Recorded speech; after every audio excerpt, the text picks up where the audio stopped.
Good morning everyone. आज बहुत ठंड है, कोहरा है, बिल्कुल धूप नहीं निकल रही है और आने वाले पूरे दिन में मुझे लग भी नहीं रहा है धूप निकलेगी और कुछ एक दिनों में लग रहा है बारिश भी आएगी। तो टेरेस पर जितनी भी जगह मैंने मिट्टी विट्टी फैला रखी है वो सारा काम करूँगी। कुछ टिप दूँगी, पूरा वीडियो देख लीजिएगा प्लीज़। पसंद आए तो शेयरिंग ज़रूर करा करिए। शेयरिंग करने के लिए क्यों कह रही हूँ अब तो आप समझ ही गए होंगे। और ये देखिए मेरा तकरीबन जो मेरे पास काफ़ी सालों से, मतलब मुझे याद भी नहीं है, 15 साल से ज़्यादा से ही है ये प्लांट मेरे पास बहुत वैरायटी थी। एक टाइम था जब मेरे को ऐसा भूत चढ़ा था इसका, सेवंती का, गुलदाउदी का, कि मैंने पूरे घर में गुलदाउदी लगाई थी। फिर इसका जो समर में जो केयर होता है तो, और एक जो इस पर एफिड्स का अटैक होता है तो उससे मैं परेशान होकर फिर मैंने लगाना बंद कर दिया था। अब सिर्फ मेरे पास 2-3 वैरायटी हैं, 2 ही हैं, मतलब तीसरी तो मर गई गर्मियों में।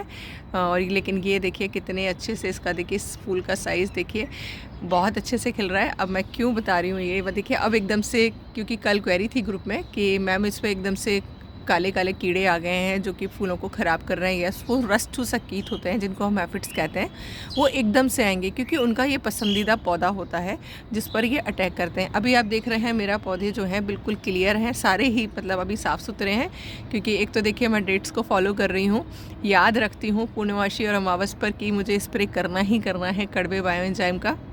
अमावस पे मैं मिट्टी में ज़रूर डालती हूँ और पूर्णमासी पे मैं पत्तों पे ज़रूर स्प्रे करती हूँ। वैसे तो मैं पूरे पौधे को ही निला देती हूँ कड़वे बायो एंजाइम से। उससे क्या रहता है, पौधे की इम्यूनिटी स्ट्रांग रहती है और थोड़े से मेरे पौधे इन्फेक्टेड होने से बच जाते हैं। और देखिए ऐसा नहीं है मेरे यहाँ कीट पतंगे नहीं आते, मेरे भी यहाँ आते हैं, मैं दिखाती भी हूँ, बट हाँ टाइमली मैं उनका इलाज कर देती हूँ तो पौधे ठीक हो जाते हैं। तो अगर आ गए हैं तो बस एक काम करिएगा, उनको पहले तो कोशिश करिएगा किसी कॉटन के कपड़े से हटाने का, पूरा अच्छे से प्रेशर से, पानी से।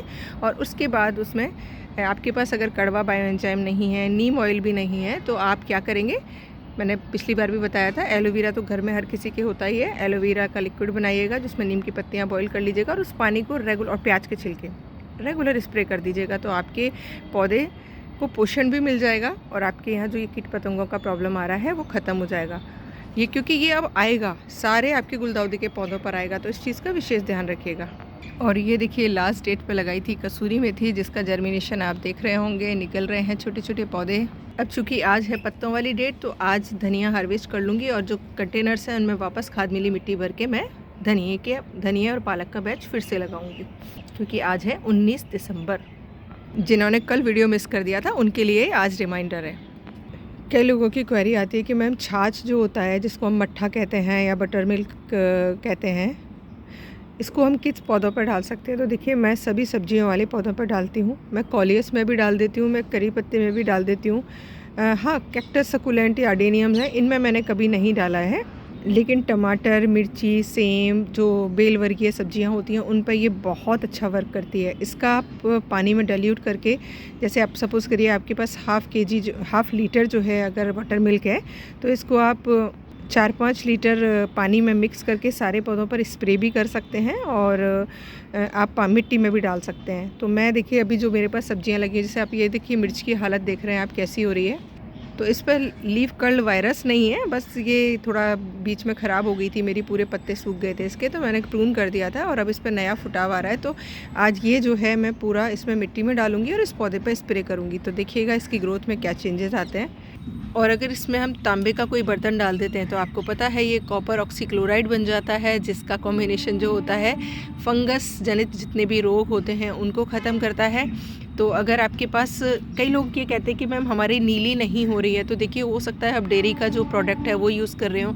मेरे यहाँ पर नीले रंग का हो जाता है क्योंकि मैं भैंस का दूध लेती हूँ, एक भैया देने आते हैं, तो हो सकता है आप जो डेयरी प्रोडक्ट ले रहे हैं उसकी वजह से ना होता हो। तो कहीं से मिल जाता है तो बहुत ही बढ़िया रहेगा। अगर देसी गाय का दूध आप जमा दें, उसका दही बना के लस्सी बना लें तो वो तो बहुत ही बढ़िया रहेगा। नहीं तो कोशिश करिए कहीं लोकल डेयरी से लेने की, जिससे कि आप एक बहुत ही बढ़िया फंजीसाइड बना सकें, जिसे आप अपने पौधों पर यूज़ कर सकें, क्योंकि वो जो मैजिक करता है ना उसके आपको रिज़ल्ट अमेजिंग आने वाले हैं। और मैं तो कॉलियस में भी डालती हूँ छाछ, मेरे यहाँ बहुत एक्स्ट्रा हो जाती है और जिसको मुझे पीना नहीं होता है, जो मक्खन में कई बार पुरानी हो जाती है मक्खन निकालने के बाद में, तो उसको मैं कॉलियस में भी पानी में मिक्स करके डाल देती हूँ। और देखिए बार बार एक चीज़ आप लोगों से बोल रही हूँ, पॉजिटिव एनर्जी वाली चीज़ें यूज़ करिए। आप यकीन मानिए आपके यहाँ कुछ भी फेंक भी दोगे ना वो भी उग जाएगा। अब मैं उसका एक लाइव एग्जांपल देती हूँ आपको। देखिए इस टाइम पर कॉलियस थोड़ा ठंड में डोरमेंसी में जाएगा, इसके पत्ते झड़ेंगे। ये एक पॉलीथीन देख रहे हैं जिसके अंदर मैंने मिट्टी नहीं डाली है, बिल्कुल भी मिट्टी नहीं है, देखिए आप। लेकिन क्या किया था, एक पॉट में ये कॉलियस उग रहे थे, मैंने इनको निकाल के इस पॉलीथीन के अंदर डाल दिया था। और देखिए 1 महीने से ये इसके अंदर चल रहे हैं कितने बढ़िया से। और ये देखिए इसका root ball as it is रखे हुए हैं और ग्रोथ ही कर रहे हैं आगे। आप देखिए कहीं किसमें आपको साइन नज़र नहीं आएगा इनके ख़राब होने का। तो ये होता है, आप अगर सही एनर्जी अगर पौधे को दे रहे होते हैं तो वो हर तरीके से सर्वाइव करने की कोशिश करता है। तो भाई अपने तो ऐसे ही आइडिया हैं, ऐसे ही शेयरिंग है मेरी। हो सकता है कुछ लोगों को पसंद ना आती हो, बट मैं ये इसलिए करती हूँ क्योंकि मैं एक एग्जांपल सेट करना चाहती हूँ कि पौधा बहुत ज़्यादा कुछ नहीं मांगता है, वो हर तरीके से जीवित रहने की कोशिश करता है अगर आप बहुत ज़्यादा उसे फालतू की चीज़ें ना दें। और इसके एक नहीं कई सारे उदाहरण हैं मेरे टेरेस पे। ये देखिए इसमें बिल्कुल भी मिट्टी नहीं है, ऐसे ही रख दिया था, बस पानी पड़ता रहता है। और ये देखिए कितने अच्छे से चल रही है। तो लास्ट में एक ही चीज़ कहना चाहूँगी, मिट्टी को बस जीवित कर लीजिए। अगर मिट्टी जीवित होगी ना तो जो चीज़ फेंकेंगे ना वो भी उग जाएगी, आपको बहुत ज़्यादा मेहनत नहीं करनी पड़ेगी। तो भाई लो बजट गार्डनिंग के यही मूल मंत्र हैं। तो फरवरी के लिए अगर आपको तैयारी करनी है अभी से, तो तैयारी अपनी पॉट फिलिंग की करनी शुरू कर दीजिएगा। पॉट फिलिंग के सारे मेथड आपको कमेंट बॉक्स में मिल जाएंगे, पूरा प्लेलिस्ट है, जो आपको सूटेबल लगे उस तरीके से पॉट फिल कर लीजिएगा।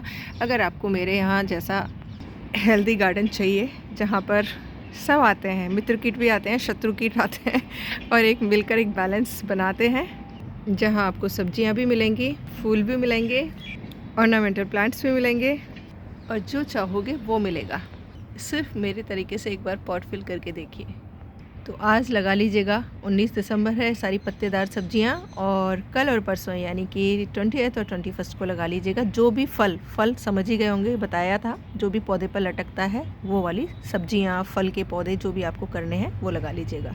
मैं लगती हूँ अपने काम पर, क्योंकि टेरेस पर रेगुलर सफाई करनी बहुत ज़रूरी है, क्योंकि बारिश आ जाती है तो सारा गंदगी जम जाता है पौधों के नीचे। तो आप लोग सारे काम कर लीजिएगा जो बताए हैं। और आई होप जिनकी क्वेरीज थी, जो पूछ रहे थे छाछ को लेकर या गुलदाउदी को लेकर, वो मैंने क्लियर कर दिया है। तो अपना लीजिएगा, वो चीज़ कर लीजिएगा। Thank you for watching. Channel पर बने रहिएगा, पसंद आए तो शेयरिंग ज़रूर करा करिए। Thank you.